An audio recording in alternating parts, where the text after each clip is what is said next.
Ikatlong gabi na. Ang hangin mula sa kabundukan ng Sierra Madre ay dumadampi sa balat, malamig na tila hininga ng isang taong nagtatago ng lihim. Sa dulo ng eskinita sa Barangay Masikap, ang bahay na yari sa kahoy ni Namang Simeon at Aling Elena ay mahigpit na nakasara. Patay ang mga ilaw. Ngunit sa loob, mayroon pa ring natitirang bakas ng buhay. Isang mangkok ng sinigang na nagsisimula ng umasim, kaning tumigas na sa kaldero, at ang matapang na amoy ng kriolina na pilit tinatakpan ang isang bagay na mas mabaho pa sa sahig ng kusina. Isang maitim na mansa, parang aninong kinalagkad palayo. Sa bakuran, may mababaw na guhit na humahaba patungo sa likod bahay, na para bang may mabigat na bagay na hinila doon. Nagbubulungan ang mga kapitbahay. Pumunta raw sila sa bukid 2 araw na ang nakalipas, pero bakit nakahain pa rin ang mga plato nang kumatok ang mga tanod? Katahimikan ang sumagot, at ang ganoong uri ng katahimikan sa aming baryo ay hindi kailanman nangahulugan ng maganda.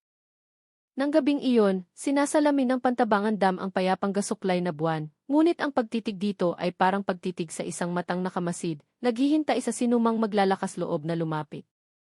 Noong umagang iyon, ang sikat ng araw sa Nueva Ecija ay tumago sa mga dahon ng puno ng nara sa paanan ng burol. Dapat sana'y mainit ang simoy ng hangin, ngunit ang kapaligiran sa maliit na baryo ay tila mabigat. Para bang maging ang hangin ay nagpipigil ng hininga.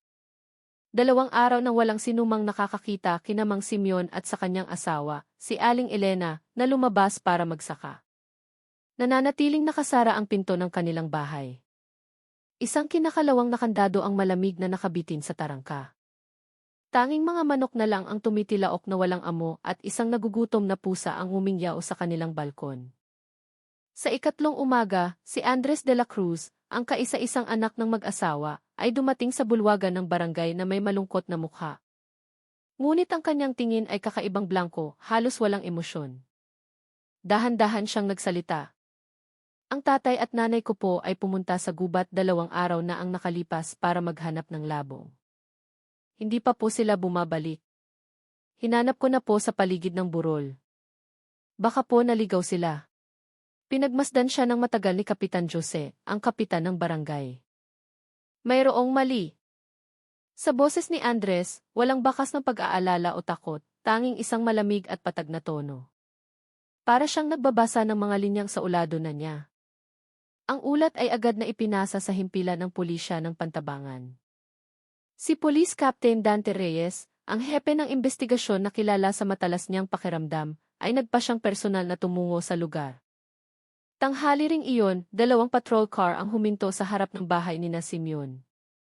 Dahan-dahan ang mga pulis, bawat maliit na detalye ay kanilang itinatala, isang tsinelas ng babae sa hagdan, isang walis na nakahandu sa isasahig, at ang matapang na amoy ng kriolina na tumatago sa ilong. Binuksan ni Captain Reyes ang kanyang flashlight, itinutok sa madilim na kusina. Sa hapagkainan, mayroong mga plato na mailamang sinigang na inaamag na.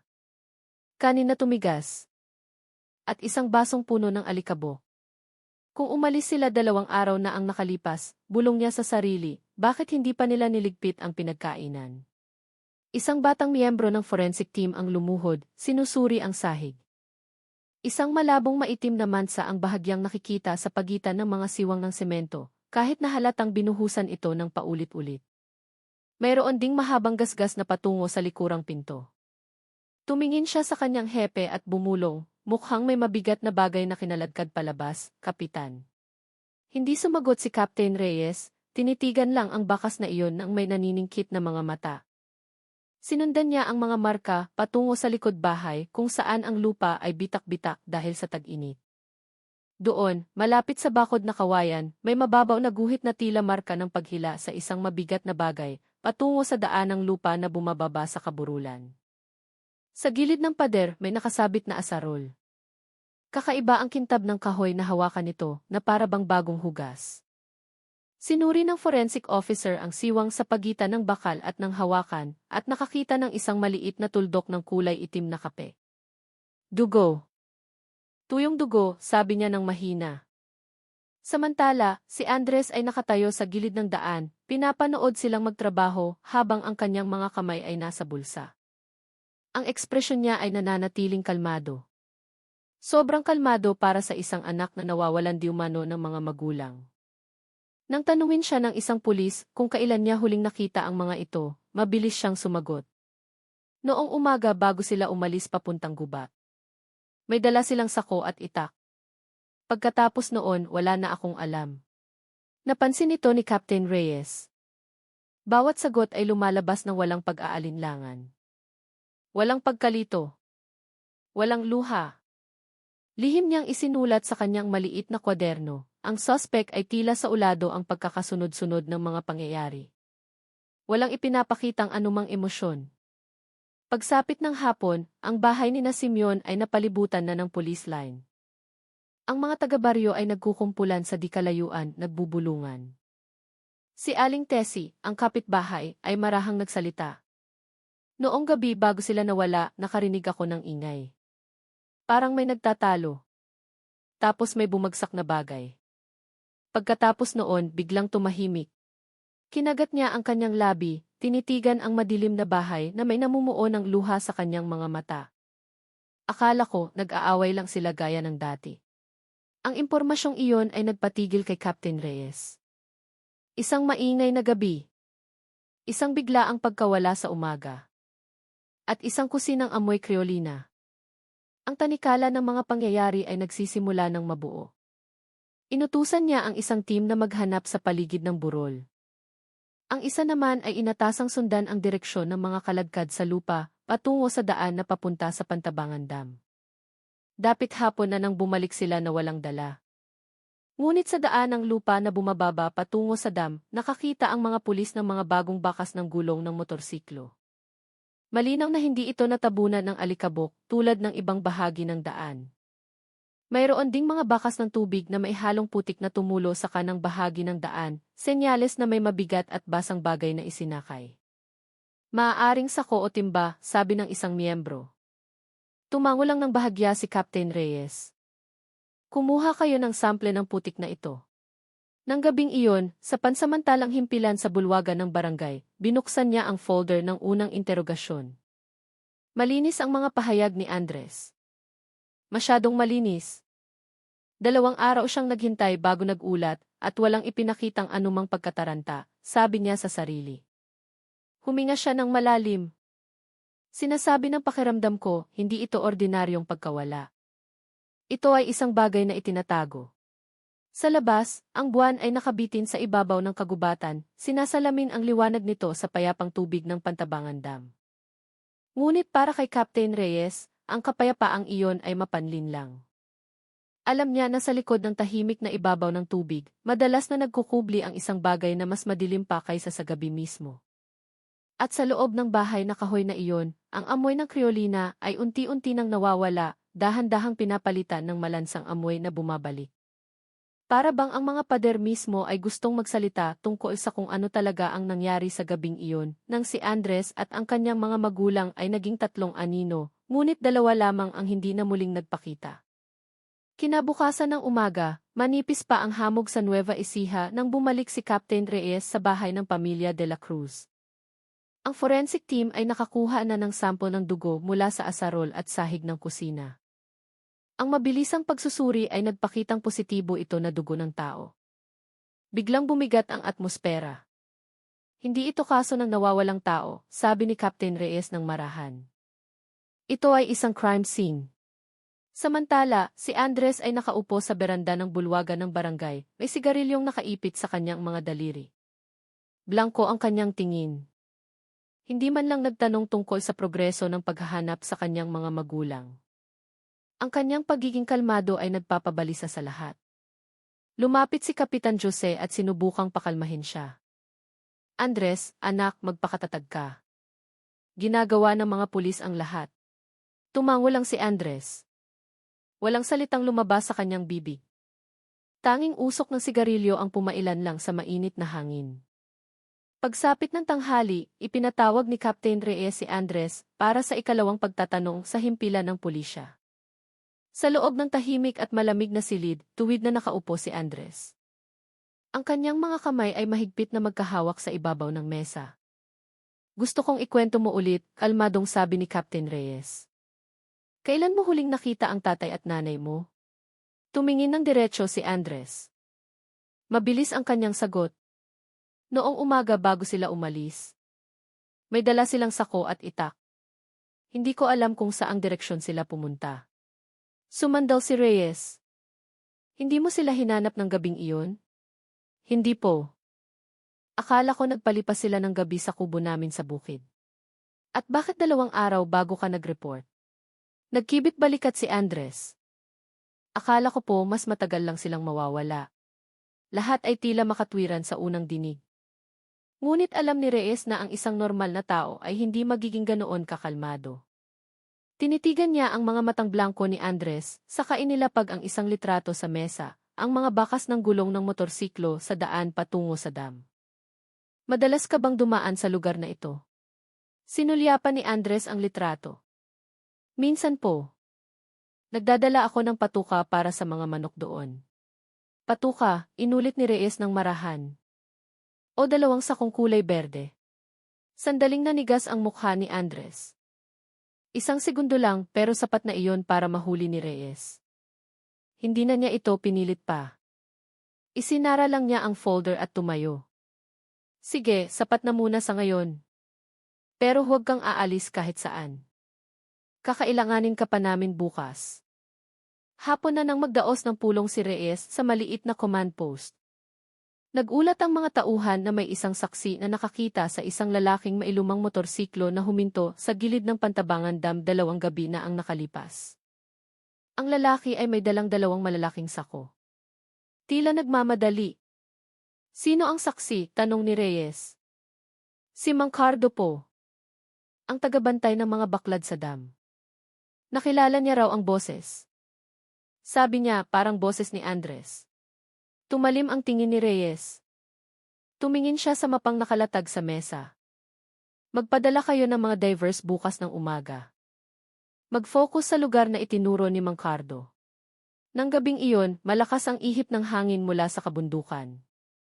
Sa dam, marahan ang alon, sinasalamin ang maputlang liwanag ng buwan.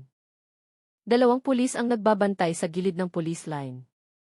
Ang mga taga-baryo ay nakatayo sa malayo, nagbubulungan. Ang ilan ay umaasa pa ring mali ang lahat ng ito. Ngunit sa isip ni Captain Reyes, wala nang duda. Lahat ng piraso ay nagsisimula ng magkabit-kabit, ang alitan tungkol sa lupang mana, ang utang sa online sabong, ang mga sakong sinabing patuka, at ang blangkong mukha ni Andres na hindi kailanman nagpakita ng pagkawala. Kinaumagahan, nagsimula na ang pagsisid. Isang rubber boat ang marahang gumalaw sa ibabaw ng madilim na berdeng tubig. Pinatay ang makina.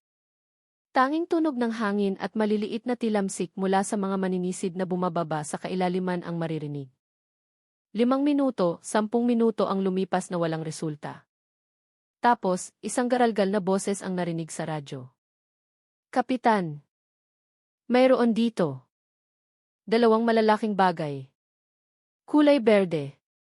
Tumayo si Captain Reyes sa gilid ng bangka. Tumigas ang kanyang panga.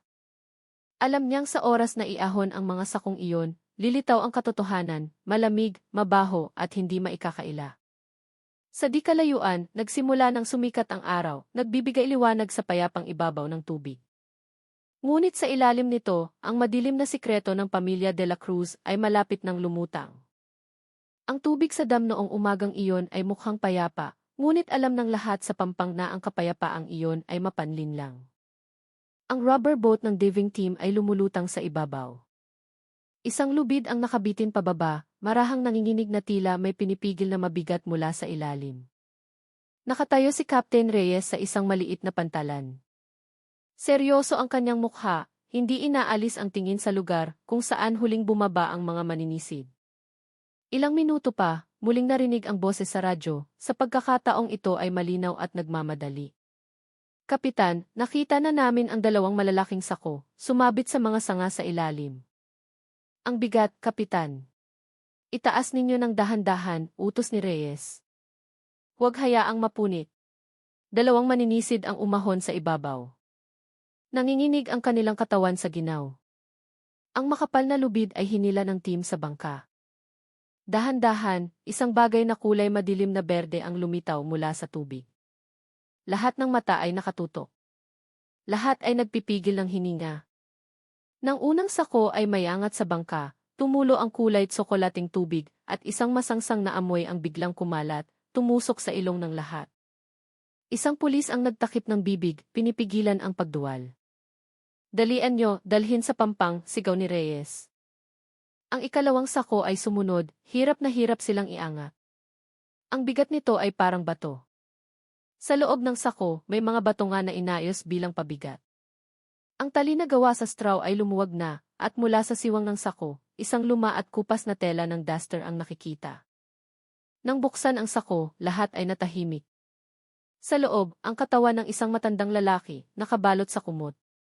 Ang mukha nito ay halos hindi na makilala, ngunit sa kanyang liig, ay nakasabit pa rin ang isang maliit na kwintas na yari sa kahoy na agad nakilala ni Aling Tessie. Kay Mang Simeon yan, sabi niya sa basag na boses, halos pabulong. Ang ikalawang sako ay binuksan ng may pag-iingat. Sa pagkakataong ito, wala nang nakapigil sa kanilang mga luha. Isang matandang babae, ang buhok ay nakapusod pa. Ang kanyang mga kamay ay nakakuyom sa isang tela na marahil ay ginamit niyang panakip sa ulo. Ang kanyang mukha ay payapa, ngunit puno ng lungkot. Si Aling Elena, mahinang sabi ng isang pulis. Hindi na kailangan ng kumpirmasyon. Alam ng lahat kung sino sila. Ipinikit ni Captain Reyes ang kanyang mga mata sandali. Ang hangin mula sa dam ay tuyo, dala ang amoy ng putik at kamatayan. Humarap siya, nagbigay ng mariing utos, ay secure ang area, dalhin ang mga bangkay sa provincial hospital, at magpadala ng team sa bahay ni Andres. Ngayon na. Sa bahay na kahoy na ngayon tahimik na, nakaupo si Andres sa silya sa harapan, nakatitig sa kawalan. Nang huminto ang dalawang sasakyan ng pulis sa harap ng bahay, hindi siya nagulat. Huminga lang siya ng malalim at sinabing, nahanap niyo na sila? Pumasok si Captain Reyes, matalim ang tingin sa kanya. Nakita namin ang dalawang sako. Nasa loob ang mga magulang mo. Sandaling namutla ang mukha ni Andres. Nanginig ang kanyang labi, ngunit pilit siyang umiti. Nagkakamali kayo. Hindi ako yon. Hindi sumagot si Reyes. Inilapag niya sa mesa ang dalawang litrato. Isa ay ang basang sako sa tabi ng dam, at ang isa pa ay ang asarol na may fingerprint ni Andres sa hawakan. Sasabihin mo pa ring nagkakamali kami? Yumuko si Andres. Ang kanyang mga kamay ay kumuyom sa dulo ng kanyang pantalon. Nanginginig. Ilang segundong katahimikan tapos narinig ang kanyang boses, basag at pira-piraso. Ako. Hindi ko sinasadyang patayin sila. Nagalit lang ako. Nagalit, malamig na tanong ni Reyes. Nagalit dahil saan? Dahil ayaw nilang ibenta ang lupa. Ang unang patak ng luha ay sa wakas ay tumulo sa pisngi ni Andres. Tinakpan niya ang kanyang mukha. Basag ang kanyang boses. Kailangan ko lang po ng pera para pambayad utang, Kap. Ayaw nilang makinig. Lasing po ako. Hindi ko namalayan, napalo ko si tatay. Ang mga salitang iyon ay bumagsak na parang bato sa sahig, nagpatahimik sa buong silid. Tinitigan ni Captain Reyes ang binatang lalaki ng matagal, saka sinabi ng marahan ngunit mariin, sila ang nagluwal sayo, nagpalaki sayo. Sinuklian mo sila ng lupa at dugo. Hindi sumagot si Andres, humahagulgol na lamang. Nanginginig ang kanyang mga kamay habang tinatakpan ang mukha. Dahan-dahan siyang pinusasa ng pulis. Sa labas, ang tilaok ng manok ay bumasag sa malungkot na umaga. Habang paalis ang sasakyan nalulan si Andres, muling tumayo si Captain Reyes sa harap ng bahay na kahoy. Wala na ang amoy ng kriolina, ngunit ang lamig ay nananatili. Tinitigan niya ang daanang bumababa patungo sa dam, kung saan dalawang sako ang minsang lumubog. Mataas na ang sikat ng araw, nagbibigay liwanag sa mga bubong ng baryo. Ngunit sa kanyang isipan, iisang pangungusap ang paulit-ulit, walang tubig na sapat ang lalim para lunurin ang kasalanan ng isang anak sa kanyang mga magulang. Ang silid interogasyon ng himpilan ng pulisya ay tahimik ng gabing iyon. Tanging ang tiktak ng orasan sa pader ang maririnig. Nakayukong nakaupo si Andres, nakaposas ang mga kamay. Maputla ang kanyang mukha. Sa harap niya, binuksan ni Captain Dante Reyes ang isang makapal na folder na naglalaman ng mga litrato mula sa autopsy at mga ebidensya. Andres, marahan ngunit mariin ang boses ni Reyes, may sapat na kaming ebidensya. Ang dugo sa asarol ay tugma sa dugo ng tatay mo. Ang fingerprints mo ay nasa tali ng sako at sa sahig ng kusina. Wala kang ibang magagawa kundi ang magsabi ng totoo. Dahan-dahang itinaas ni Andres ang kanyang ulo. Namumula ang kanyang mga mata, blanko ang tingin. Hindi ko po sila gustong patayin, Kapitan, sabi niya sa boses na halos hindi marinig. Napakabilis po ng lahat. Tinitigan siya ni Reyes ng malalim. Gaano kabilis? Ikwento mo mula sa simula. Huminga ng malalim si Andres, nanginginig ang kanyang mga balikat. Nung araw na yon, lasing po ako. Dumating si Marco para maningil. Sabi niya kung hindi ako makakabayad, pupunta ang mga tao niya sa bahay. Nagpanik po ako. Akala ko kung ibebenta ni tatay yung lupa, matatapos na lahat. Pero nagalit sila. Yumuko siya, tinitigan ang sahig, na para bang nandoon pa rin ang mansa ng dugo na hindi mabura. Sumigaw po ako. Sinampal ako ni tatay. Nakita ko yung asarol sa sulok. Ewan ko po, kinuha ko at iwinasiwas ko. Gusto ko lang silang takutin, pero masyadong malakas ang palo. Naging malamig ang silid. Walang ibang maririnig kundi ang mabigat na paghinga ni Andres. Bumagsak si tatay. Lumabas ang dugo. Sumigaw si nanay. Nataranta po ako. Itinulak ko siya. Tumama ang ulo niya sa mesa. Biglang tumahimik ang lahat. Ang naaalala ko lang ay ang amoy ng dugo at ang tunog ng orasan. Ipinikit ni Captain Reyes ang kanyang mga mata sandali, saka muling iminulat. Pagkatapos noon, kinagat ni Andres ang kanyang labi. Nilinis ko po ang sahig. Natakot akong malaman ng mga tao. Kumuha ako ng 2 sako ng patuka. Binalot ko sila isa-isa. Ginamit ko ang lumang kumot para hindi mahalata. Kinaumagahan, bandang 2:00, dinala ko sila gamit ang motor papunta sa dam. Tumingin siya sa kawalan. Nanginginig ang kanyang boses. Napakadilim po ng tubig, Kap. Itinulak ko ang unang sako. Mabilis na lumubog. Ang pangalawang sako, halos hindi ko na kinaya. Noong mga sandaling iyon, may narinig akong parang tumatawag sa pangalan ko. Akala ko guni-guni lang. Pero simula ng gabing iyon, hindi na ako nakatulog ng mahimbing. Tinitigan siya ni Reyes ng matalim. At pagkatapos noon, nagpanggap kang isang mabuting anak, pumunta sa barangay hall, at nagulat na nawawala ang mga magulang mo. Yumuko si Andres. Pumatak ang kanyang mga luha sa sahig. Tanga po ako, Kapitan. Akala ko kung magiging kalmado ako, maniniwala ang lahat. Pero gabi-gabi, naririnig ko ang mga yabag nila sa kusina. Ang amoy ng kriolina na may halong dugo. Alam kong hindi pa sila umaalis. Huminga ng malalim si Reyes. Isinara ang folder. Alam mo ba kung ano ang pinakamasakit? Nag-ipon ang tatay mo sa loob ng 30 taon para lang masigurong may sarili kang bahay. Pero winaldas mo ang lahat sa isang gabing paglalasing. Umiyak si Andres ng walang tunog. Nanginginig ang kanyang mga kamay, sinusubukang takpan ang kanyang mukha. Gusto ko na pong sumuko pero natatakot ako. Hindi ko kayang makita ulit ang mga mukha nila. Ngayon, wala ka nang matatakasan, kalmadong sabi ni Reyes. Maaaring wala na sila, pero mananatili sila sa bawat hiningang kinukuha mo. Pumasok ang isa pang investigador, may dalang opisyal na ulat. Kap, lumabas na ang final forensic report. Ang mga sugat sa biktima ay tugma sa hugis ng mapurol na bahagi ng asarol. Ang oras ng kamatayan ay tinatayang sa pagitan ng 8:00 at 9:00 ng gabi ng insidente. Tinitigan ni Reyes si Andres. Kung ganoon, nasaan ka noong mga oras na iyon? Hindi na sumagot si Andres. Nakayuko lamang siya, nanginginig ang mga balikat. Sa katahimikan, sa wakas ay bumulong siya ng mahina. Nasa bahay po. Sa kusina. Kasama sila. Tumayo si Captain Reyes, sumenya sa ibang pulis na dalhin si Andres sa selda. Nang magsara ang bakal na pinto sa kanyang likuran, lumingon si Andres. Ang kanyang mga mata ay blanko, na para bang may tinitingnan sa malayo, sa labas ng mga pader. Sa labas ng silid, madilim ang langit ng Nueva Ecija. Ang hangin ay may dalang amoy ng basang lupa. Mula sa direksyon ng dam, tumingin si Captain Reyes sa bintana.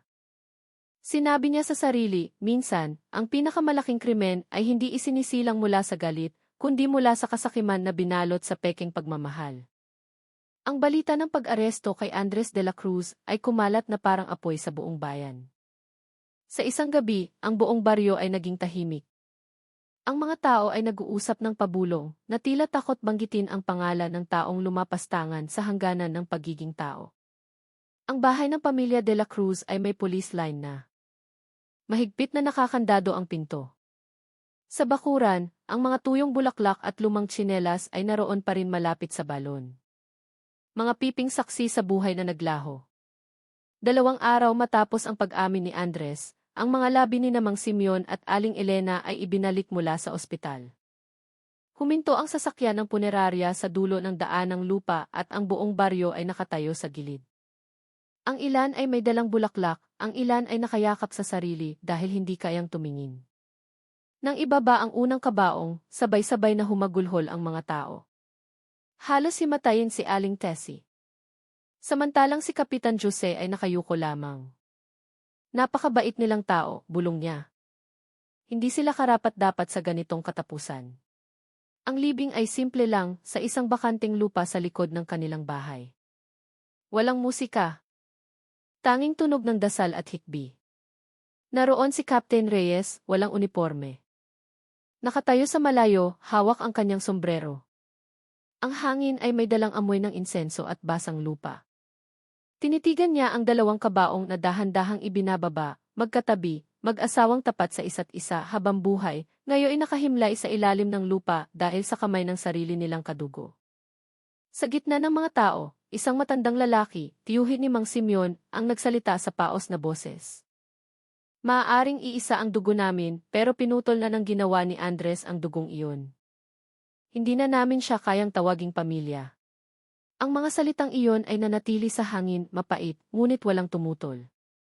Alam ng lahat na ang sugat ay masyadong malalim para maghilom. Nang matapos ang seremonya, dahan-dahang umalis ang mga tao. Naiwan si Captain Reyes, nakatitig sa bagong hukay na lupa. Isang batang pulis ang lumapit. Kapitan, bakit po nagagawa ng isang tao ang ganoong bagay? Hindi agad sumagot si Reyes. Tumingin siya sa langit na nagsisimula ng mamula. Dahil kapag pera na ang naging dahilan ng buhay, nakakalimutan ng tao kung sino ang nagbigay sa kanya ng buhay. Nang gabing iyon, sa selda, nakaupo si Andres sa sulok, nakatitig sa sahig. Mula sa maliit na bintana, pumasok ang sinag ng buwan, tumama sa kanyang mga kamay na nakaposas. Hindi siya kumain, hindi natulog. Niyakap lang niya ang kanyang mga tuhod at paulit-ulit na binulong ang pangalan ng kanyang ina. Sa kanyang isipan, paulit-ulit ang mga tunog na ayaw mawala, ang sigaw, ang kalabog ng bakal, at ang tilamsik ng dugo. Minsan, tinatakpan niya ang kanyang mga tainga, pero nandoon pa rin ang mga tunog. Sa baryo, ang buhay ay nagpatuloy na may mabigat na pasanin. Sa tuwing may dadaan sa harap ng bahay ni Simeon, yumuyuko sila. Pinagbawalan ang mga bata na maglaro malapit doon dahil sabi-sabi, gabi-gabi raw ay may naririnig na pag-alog ng pinto ng kusina at bumabalik ang amoy ng kriolina. Ang ilan ay nagsasabing nagkataon lang. Ang iba naman ay naniniwalang hindi pa matahimik ang mga kaluluwa ng mag-asawa. Nagsulat si Kapitan Jose ng huling ulat para sa munisipyo. Sa kanyang tala, isinulat niya ang isang pangungusap na nagpatahimik sa lahat ng nakabasa.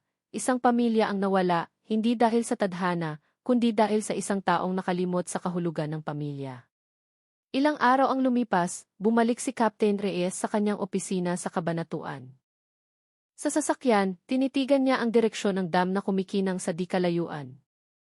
Mukha itong payapa, ngunit para sa kanya, ang lugar na iyon ay nagbago na magpakailanman. Kayang lunukin ng tubig ang bangkay, bulong niya, pero hindi nito kailanman kayang lunurin ang kasalanan. Nang gabing iyon, bago matulog, isinulat ni Reyes ang huling ulat tungkol sa kaso. Sa dulo ng pahina, nagdagdag siya ng isang personal na tala, hindi para sa opisyal na file, kundi para sa kanyang sarili. Ang tungkulin natin ay hindi lang hulihin ang maisala, kundi paalalahanan ang tao na ang pagkawala ng moralidad ay mas nakakakilabot kaysa sa pagkawala ng buhay. Sa labas ng bintana, ang hangin ay may dalang tunog ng mga kuliglig at amoy ng unang ulan. Ang baryo ay magpapatuloy, ngunit ang sugat na iniwan ni Andres de la Cruz ay mananatili magpakailanman sa lupang pinaglibingan ng kanyang mga magulang, isang mapait na paalala na kapag ang pag-ibig ay naging presyo, ang isisilang ay hindi pamilya, kundi trahedya. 3 buwan matapos ang trahedya, ang korte ng Nueva Ecija ay siksikan. Mula palang umaga, daan-daang tao na ang nasa labas. Ang ilan ay nakayuko, ang ilan ay nakatitig sa pinto ng korte na may tensyon sa kanilang mga mukha. Dumating sila hindi para manood, kundi para malaman kung paano hahatulan ng batas ang isang anak na pumatay sa sarili niyang mga magulang. Nang ipasok si Andres, biglang tumahimik. Ang kulay kahel na uniforme ng preso ay maluwag sa kanyang payat na katawan. Magulo ang kanyang buhok. Malalim ang kanyang mga mata na para bang wala ng kaluluwa. Ang tiyuhin ni Mang Simeon na dating sumumpang puputulin ang ugnayan ay nakapikit na lang. Hindi na kayang tumingin. Tumayo ang piskal, binasa ang sakdal. Ang akusadong si Andres de la Cruz, nang may buong intensyon at kamalayan, ay kumitil sa buhay ng kanyang mga magulang, sina Simeon at Elena de la Cruz, gamit ang isang kagamitang pang-agrikultura, isang asarol, at pagkatapos ay sinubukang itago ang mga labi sa Pantabangan Dam. Bawat salita ay parang batong ibinagsak sa sahig. Nang bigyan ng pagkakataon ng hukom si Andres na magsalita, nanginginig siyang tumayo. Wala po akong may dadahilan, Your Honor. Lasing po ako, nagalit. Pero alam kong hindi iyon sapat para patawarin ako. Nagsisisi po ako. Gabi-gabi nakikita ko ang mga mukha nila. Ilang tao sa korte ang nagsimulang umiyak. Sana naisip niya yan bago niya iwinasiwas ang asarol, bulong ng isang babae. Nakaupo si Captain Reyes sa likuran, nakasibilyan. Tinitigan niya si Andres hindi nang may galit, kundi nang may pagod. Para sa kanya, tapos na ang kaso sa mata ng batas, pero hindi pa tapos sa mata ng sangkatauhan. Ipinagpatuloy ng piskal ang pag-uusig, tinawag ang ginawa ni Andres na pinakamabigat na krimen laban sa konsensya. Humingi ng sentensyang habambuhay na pagkakakulong. Ang abogado ni Andres ay humingi lang ng mas magaan na parusa dahil sa pag-amin at pagsisisi nito. Nagtala ang hukom, yumuko ng matagal bago basahin ang hatol. Isinasaalang-alang ang mga ebidensya, testimonya, at pag-amin ng akusado, hinahatulan ng korteng ito si Andres de la Cruz ng habambuhay na pagkakakulong. 3 beses pumalo ang martilyo ng hukom, ang tunog ay umalingaw-ngaw. Kasabay nito ang pag-iyak ng mga tao. Tinakpan ni Andres ang kanyang mukha, pumatak ang luha sa kanyang posas. Hindi siya umapela. Marahil sa loob niya, ang pinakamabigat na parusa ay matagal nang nagsimula bago pa man ang hatol, ang mabuhay kasama ang salang hindi na kailanman mabubura. Pagkatapos ng paglilitis, unang lumabas si Captain Reyes. Mainit at mabigat ang hangin. Pinagkaguluhan siya ng mga mamamahayag. Naglakad siya papunta sa paradahan, tumingala sa maliwanag na langit. Katarungan, bulong niya. Minsan huli itong dumarating. Pero at least, dumarating. Bago sumakay ng sasakyan, huminto siya sa daan na papunta sa dam. Sa malayo, ang tubig ng Pantabangan Dam ay sumasalamin sa sikat ng araw. Payapa na parang hindi kailanman nagtago ng lihim. Pero para kay Reyes, bawat alon doon ay laging magpapaalala sa kanya ng 2 bagay, pagmamahal na kinalimutan at kasalanang hindi mabubura. Ilang araw ang lumipas, muling naging tahimik ang baryo. Ang bahay ni na Simeon ay nanatiling bakante. Nagsisimula ng mabulok ang mga kahoy. Pero sabi ng mga tao, sa tuwing umiihip ang hangin, ang tunog ng mga dahon ng kawayan ay parang bulong. Naniniwala silang iyon ang 2 kaluluwang nagpapatawaran na, kahit hindi na sila binigyan ng mundo ng pagkakataon. Isinulat ni Captain Reyes ang huling tala sa file ng kaso, kayang bilhin ng pera ang maraming bagay, pero hindi nito kayang bilhin ang kapayapaan, matapos mawala ang konsensya. Kapag pinatay ng anak ang kanyang magulang, ang namamatay ay hindi lang 2 buhay, kundi isang piraso rin ang pagkatao nating lahat. Isinara niya ang folder.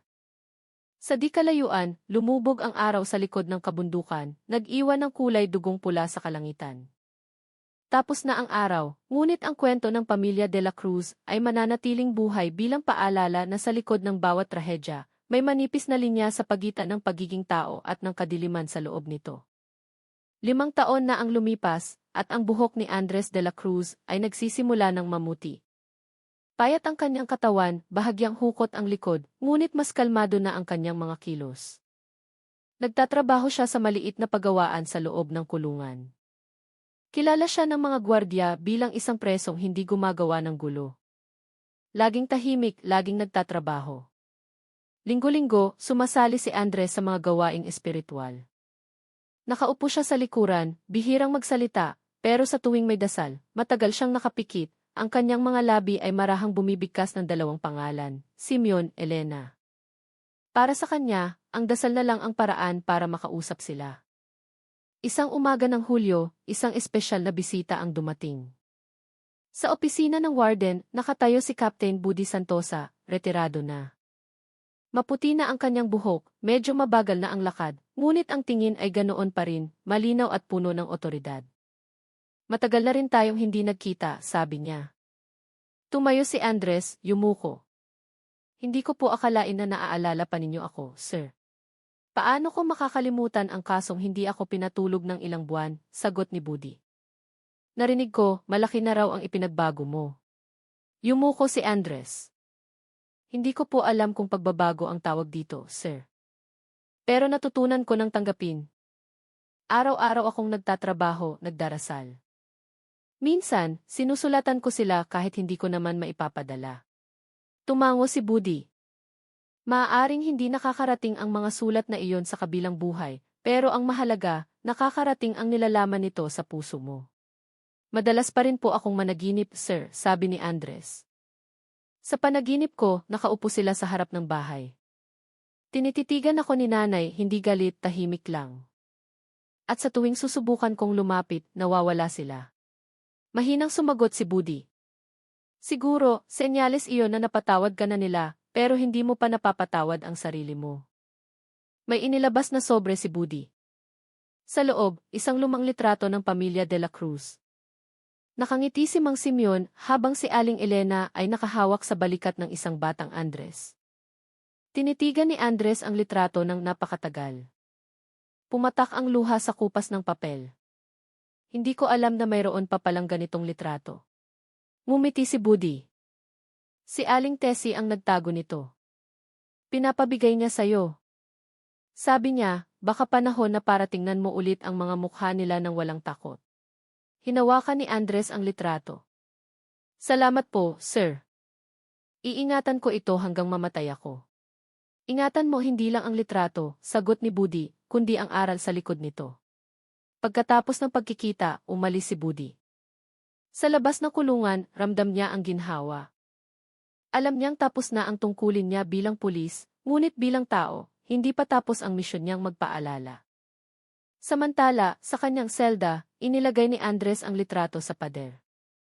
Nang gabing iyon, nagsulat siya ng huling liham, pinagbayaran ko na po ang nararapat sa akin. Hindi ako humihingi ng tawad, umaasa lang na balang araw, kapag pumanaw na ako, makikita ko kayong nakangiti. Hindi ko natatakbuhan ang mga anino dahil nandoon ang mga mukha ninyo. Pangako, aalis ako ng may malinis na puso. Inilagay niya ang sulat sa likod ng litrato, at sa unang pagkakataon, nakatulog siya ng mahimbing. 7 taon matapos ang madugong gabi, isang umaga, natagpuan si Andres Pratama na nakahiga sa kanyang higaan. Nakapikit, ang mga kamay ay magkapatong sa dibdib. Walang bahid ng paghihirap, tanging kapayapaan. Sa tabi niya, ang lumang litrato ng pamilya at isang papel na may sulat kamay, salamat sa lahat ng nagpakita na maihalaga pa ang pagsisisi. Pinatawad ko na ang aking sarili. Ngayon, gusto ko nang umuwi. Si retired Captain Budi Santosa ang dumating para sa kanyang libing. Sa isang maliit na sementeryo, walang pamilya, walang kaibigan. Tanging 2 gwardiya, isang pari at si Budi. Ibinaba ang simpleng kabaong. Kinuha ni Budi ang litrato ng pamilya at inilagay ito sa ibabaw ng puntod na walang pangalan. Ngayon, kasama mo na sila, bulong niya. Ilang linggo ang lumipas, bumalik si Budi sa Pantabangan Dam. Tahimik ang tubig. Nagsaboy siya ng isang dakot ng bulaklak na puti sa tubig. Dinala ito ng agos patungo sa gitna hanggang sa mawala. Mang Simeon, Aling Elena, sabi niya, tinubos na ng anak ninyo ang lahat ng kaya niya.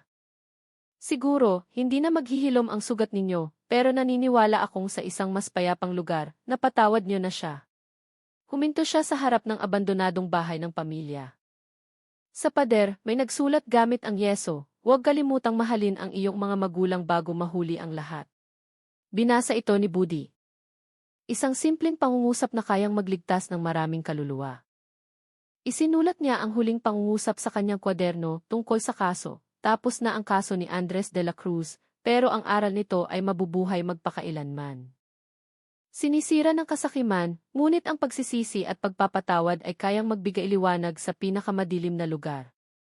Walang tubig na sapat ang lalim para lunurin ang kasalanan, pero laging mailangit na sapat ang lawak para tumanggap ng panalangin. Isinara niya ang libro. Sa di kalayuan, ang tunog ng kuliglig ay humalo sa marahang alon ng dam, lumikha ng isang payapang himig, ang himig ng pagtatapos para sa isang mahabang kwento ng kasalanan, pagsisisi at pagpapatawad. Dahan-dahang bumaba ang gabi sa Nueva Ecija. Ang ibabaw ng tubig ay kumikinang sa liwanag ng buwan, na